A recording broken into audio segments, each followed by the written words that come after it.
Hi everyone, Marian here. Welcome back to my channel and Shana Tova. I hope that you had a really wonderful and meaningful Rosh Hashanah holiday.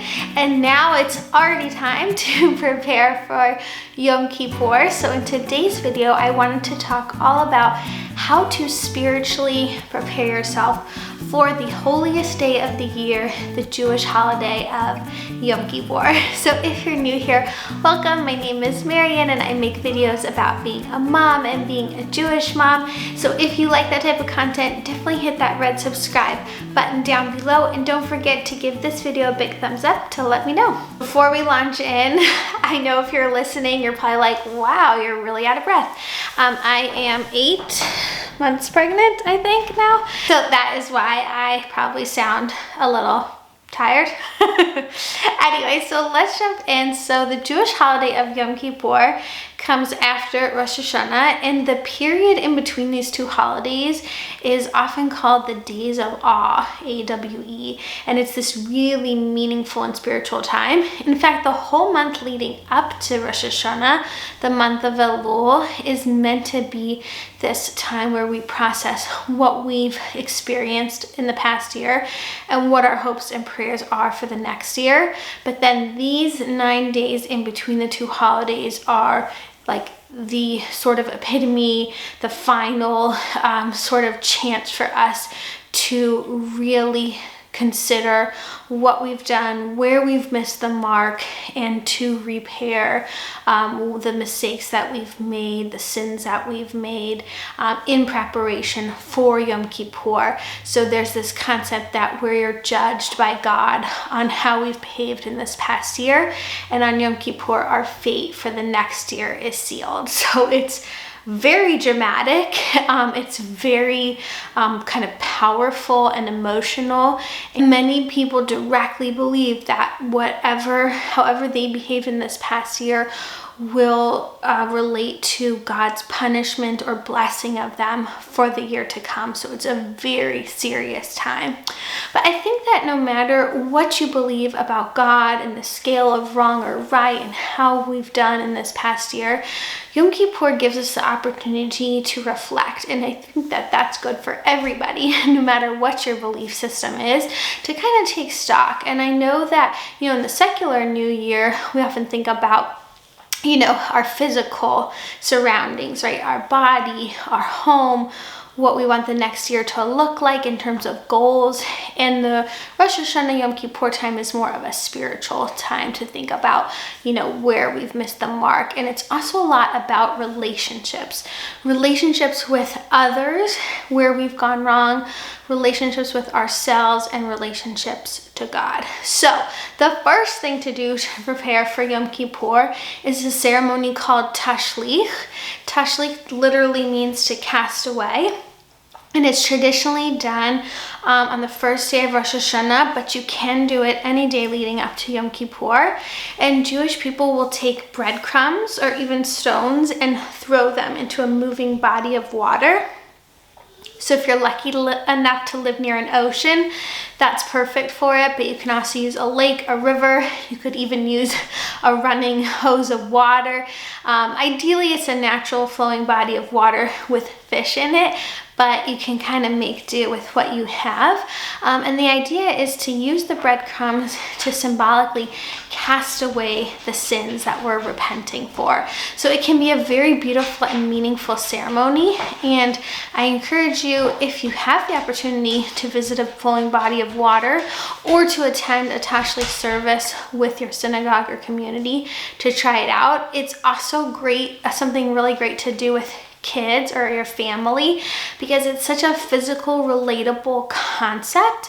And a lot of Judaism is up here, but Tashlich is one of those ceremonies that kids can really understand, okay, we're symbolically doing this. It's a physical act that they can actually participate in, which is kind of cool. And you can encourage them as well to think about, what they want to do better in the year to come, and to have those breadcrumbs symbolically represent, maybe they weren't so nice to their siblings, feeling, or maybe they hurt a friend's feelings, and to kind of let that go. And speaking of letting it go, that's another really important concept of Tashlich and the idea of what we're spiritually preparing for in terms of Yom Kippur, which is once we've apologized, once we've, made it better, done everything we can to repair that sin or that mistake that we've made, then it's time to cast it away, which is a really beautiful concept and something you see a lot in modern day psychotherapy, which is feel it and then let it go. It doesn't have to weigh on you constantly and forever. What's so great about Yom Kippur is it's a chance to let it go, to forgive yourself for what you've done and those past mistakes, but to still kind of feel it. It's not about diminishing it or ignoring it about the things that you've done that you regret, but it's about feeling it, acknowledging it, apologize for it, and then letting it go. So that's Tashlich. That's a big part of preparing for Yom Kippur. And the second part is called Teshuvah, which means to repair. So the idea is that this is the time where you want to literally apologize to the people in your life that you've hurt. So this is, again, back to this idea of the relationships that come up at this time. So whether that's a family member or a friend or someone on Instagram you might have sent some hate messages to, now's the chance to actually ask for forgiveness. And I think that that's something that's really hard for people to do. It's funny because we always tell kids, say sorry, say you're sorry. But how often do we as adults really apologize? Whether it's that we weren't there for a friend or that we were too harsh with a sibling or a parent. When do we actually take the time to apologize for our actions? So I think it's such a daunting task. It's not easy, I don't think, for anybody to have those conversations, but it is a significant and important part of the Jewish holiday of Yom Kippur to literally ask people for forgiveness. And then the second component is asking yourself for forgiveness. And I think this kind of touches on some of the New Year's, secular New Year's resolutions. Maybe you haven't been so kind to your own body. Maybe you haven't fed it with healthy foods or given it the chance to exercise. Or maybe you've just been psychologically way too tough on yourself compared to, what you've been experiencing this year, that maybe it's totally fine that you zone out on your phone every night because you work so hard during the day. So whatever that apology that you want to say to yourself is, now's a really good time to do it. And the last is to God. So you can kind of interpret that to however you want it to be. If you really believe that you've done something wrong, that you've gone against God's word, that you haven't been as faithful or as good a person as you want to be, now's the chance to have those conversations.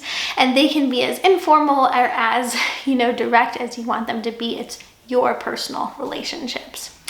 And the last thing I want to touch on is how we talk to our children about it. So I mentioned that we're always telling our kids to say sorry, but it's really good to model this kind of behavior. So something that we like to do in our home is the days leading up to Yom Kippur, me and my husband will talk about what have we done to hurt each other this year and how can we make it better?